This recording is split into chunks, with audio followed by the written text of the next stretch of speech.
How you doing there, YouTube family?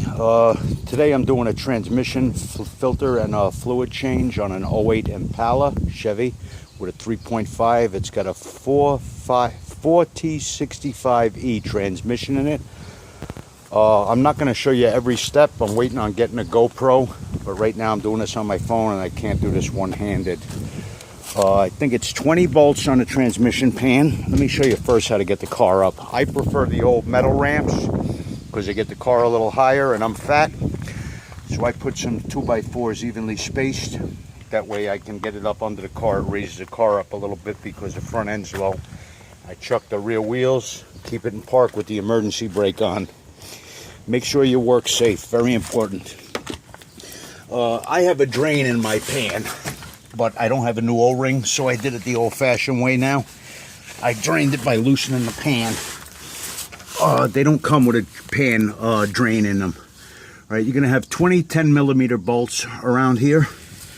Just start loosening one side first, then crack these loose, let your pan drop down and get something wide to catch it. It's going to be a lot of fluid. You don't want to miss the pan because about 7 quarts come out. Then you're going to remove the filter, set right here. That just pulls right out. Probably going to have a little bit more oil come out when I do this. Try to get this with my other hand. Yeah, it's dripping already. Just wiggle that. There we go. You can see it fits right up in that hole up there.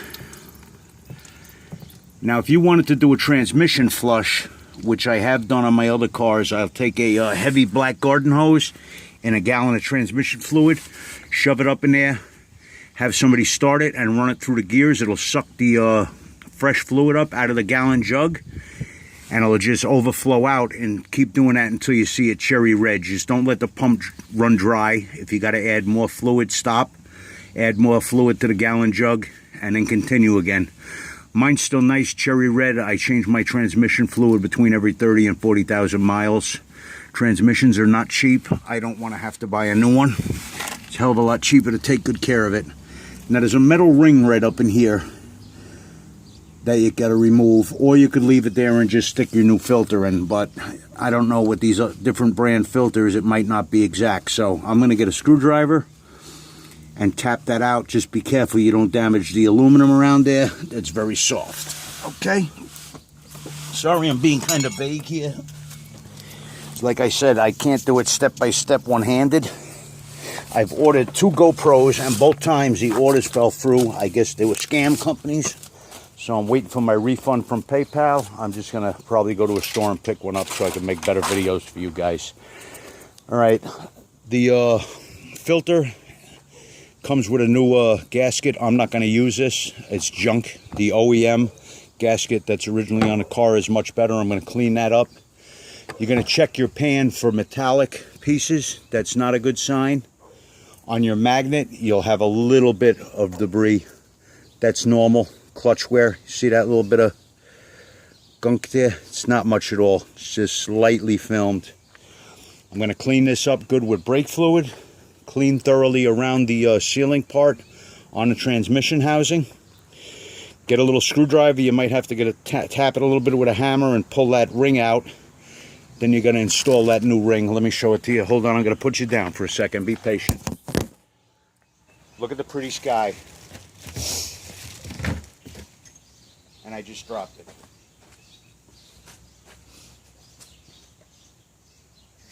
Wouldn't you know it? Okay. Sorry about that. I had to open the bag. All right, here goes this little ring I'm telling you about. It's got a lip on it that fits up in the transmission housing. Then the filter sits up into that. So I don't want to take a chance that the different manufacturers might have a variant in size on that. So I'm going to pull that other metal sleeve out and install this one. And you insert that. The best way to not overfill your transmission, which is just as bad as being underfilled, is measure the fluid you got out of it. I think I'm going to get about 7 quarts. I'm going to dump a quart out, dump a fresh quart in the transmission and use those quarts to dump my transmission fluid back into and measure it and get a close ballpark figure.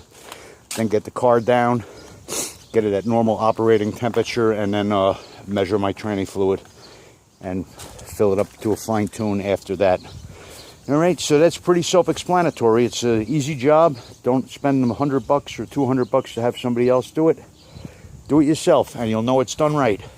All right, guys, thank you. I would appreciate it if you give me a like and subscribe. I would love to have my channel grow, and I'll do my best to make more videos for you guys, and I hope I can offer you some information that helps.